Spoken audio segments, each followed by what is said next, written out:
When we finished Jackass 2, the very ending of the movie, Dunn and I were attached with ropes around our feet, and a horse was going to come by full speed and just rip us out.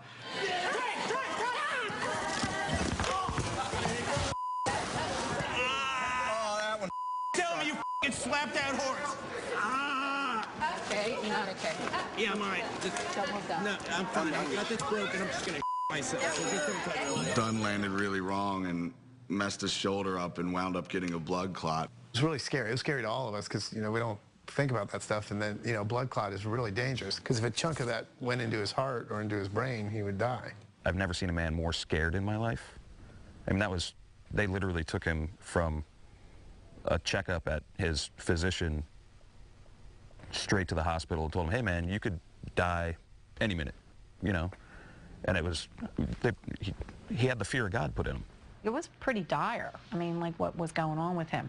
So he had to be on all kinds of, I think, you know, these clot busting drugs and things like that. And it really kind of put him into a funk. Jackass 2, behind the scenes, take 3. You got it done. Almost done. Ugh. Sense the excitement. What? I sense the excitement. I'm on medication. The last thing I can be thinking about right now is Are you hurting? oh God, you don't even understand. Are you sick? Yeah. I got blood clot, nerve damage. All because of this garbage, so shoot. I just put 2 needles in my body. That was fun. Gotta go do some more. So let's shoot. This interview. So not only did he have this blood clot, but he had Lyme disease. That's something that sort of just makes you miserable, takes all your energy out. And he went from this, you know, fearless immortal to a guy that was giving himself shots every day just to remain upright. Being frightened and hurt, he's kind of withdrew into, well, at least away from us. You know, he wasn't there for 24-hour takeover or 2.5, and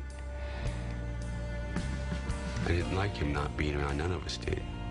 He went in like this really dark place for 2 years and, you know, didn't want to be on film anymore, didn't think that he was funny.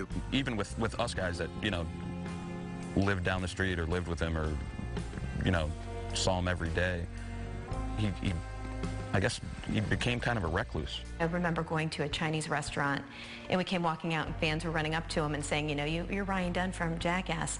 And it's the only time I ever saw in all the years that he was involved in anything. He said, no, I get that a lot. What especially moved me at the time, and even more so now, is just the way he talked about Angie, his girlfriend of 10 years, and how she stuck through and through all that, and how he was sort of amazing. You know, in his sort of classic Ryan self-deprecating way, he would just, you know, he's like, what is a woman like that doing with a piece of like me? I don't know, but just so grateful that she was in his life. That's the one thing that I know, that if Ryan's thinking of anything, that's the main thing he's thinking, is how much he misses Angie. She's just so strong, and she's funny, and she's beautiful, and she got Ryan, and she thought he was sexy with that disgusting beard. That's Angie, your girlfriend's face? Yeah. She made a stupid face. I took a photo, so when she was out of town, I got a tattoo. Oh, my God. Angie is beautiful, but that picture really doesn't do her justice. No.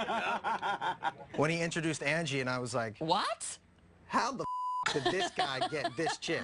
And then I was like, well, all right, so he's famous and he's on TV. And then he's like, no, this was even before Jackass. We had a lot of questions about that. That kind of blew our minds. I still can't believe it. And I would But he's a constantly handsome ask guy, He's- you know? He's very handsome. He's very handsome, but He was always talking about how small his little penis was, though. What did he say? He said it looked he like... once referred to his penis as a button in a fur coat. Which we loved so much that we wrote that into our television show.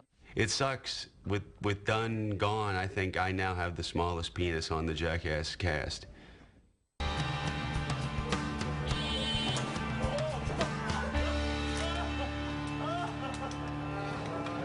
So So Ryan had completely disappeared from us. You know, I hadn't talked to him in 2 years. And then in spring of 2009, we went to Bam's house to shoot for Nitro Circus.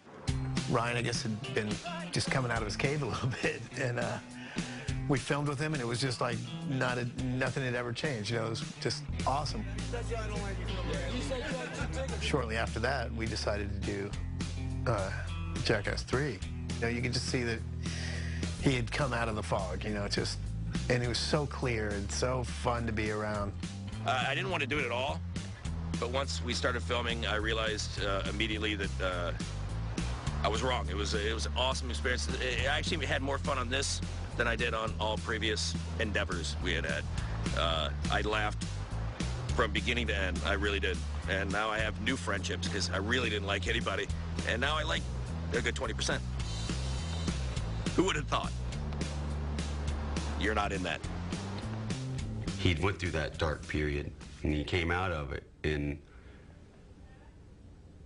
yeah, and he was brilliant in the third one. He was a brilliant friend. The last couple years, like, he's been, I think, just in a place where, you know, he was just really peaceful. I think he and Angie just were doing great, and I mean, like, he just really found out who he was. I love it here. I don't know about you guys. I am happy. A happy Dunn. This is me happy. Everybody. I like happy Dunn. I did. If you guys weren't here, I'd be supremely happy. And that's the weirdest thing. Like, people said to me, like, he was in such a good place that he was, like, almost ready to go or something, which, I mean, the guy's 34 years old, so that sounds stupid, but, I mean, he just seemed, like, very happy and satisfied with what he's done, and for good reason, you know? That was one of the hardest things for me, or is one of the hardest things for me to accept, is that on one hand, that makes me happy to know that he was happy, but on the other hand, it's like, you know, why did it have to be so short? A mangled mess is all that is left of Ryan Dunn's car after an early morning accident on Route 322 and Pottstown Pike. There was some pretty high speed involved in this. The vehicle missed a turn, hit a guardrail, and went airborne, and went through several trees, some sizable. So there was a very vicious collision involved in this thing. And now, friends and family are left stunned at how everything changed in a split second.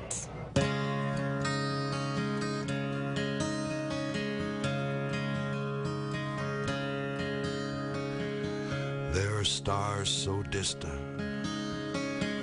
The light that left them ages ago just came into view. That twinkling we're seeing now may be. There's been rumors before on the internet about some of the cast dying or something, so I didn't think it was real. That's the way. I was in shock. I didn't believe it. You know, it still doesn't feel real. I don't know if it's ever going to really completely sink in. Part of me doesn't want it to, but I guess that's the way it's got to be. We've been doing this for so long, you know, like, we're a family. God lets the light outlive the star. You know, to think that that's it. You know, we're not going to see him again. I wish he wouldn't always drive so fast, and he always did. I wish he wasn't drinking that night, too, you know? We lost him and Zach. You know, Zach Hartwell was also in that car. Sometimes when you have a larger-than-life personality who is in an accident, you only hear about the one person, but he was just such a happy guy, always that upbeat person. Ryan introduced us to Zach when we were filming number 2. He was this gnarly military man, and then also just a fun, loving guy that could hang with a bunch of jackasses, you know? God lets the light outlive the star.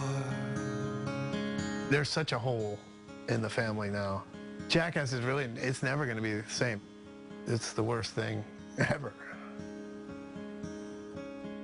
So many people around the world reached out, flooded our site, you know, and they still do, about Ryan. It was really sweet what the Kings of Leon guys did.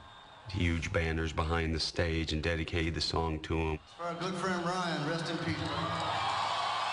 I just hope Ryan would be remembered, not for some of the crazy things he did, or shoving a car up his ass, or, you know, or the fact he liked to drive fast. I hope he's remembered as the sum of all those things, is that he did all of them with passion. And life. He knew how to live life. He was such a good person, and I think he,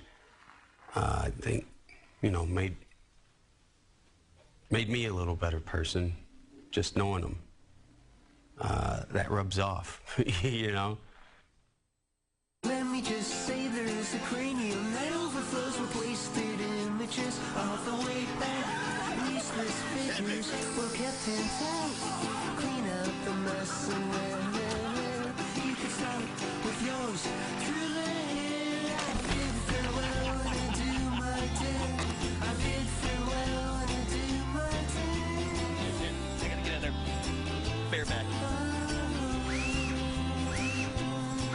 I'm Ryan Dunn, and I'm let's just do it. This water is roughly about 32 degrees. I'm Ryan Dunn, and I'm gonna jump in it for your entertainment. You're watching Jackass. Oh God, it's cold. Dude, you got this. Yes.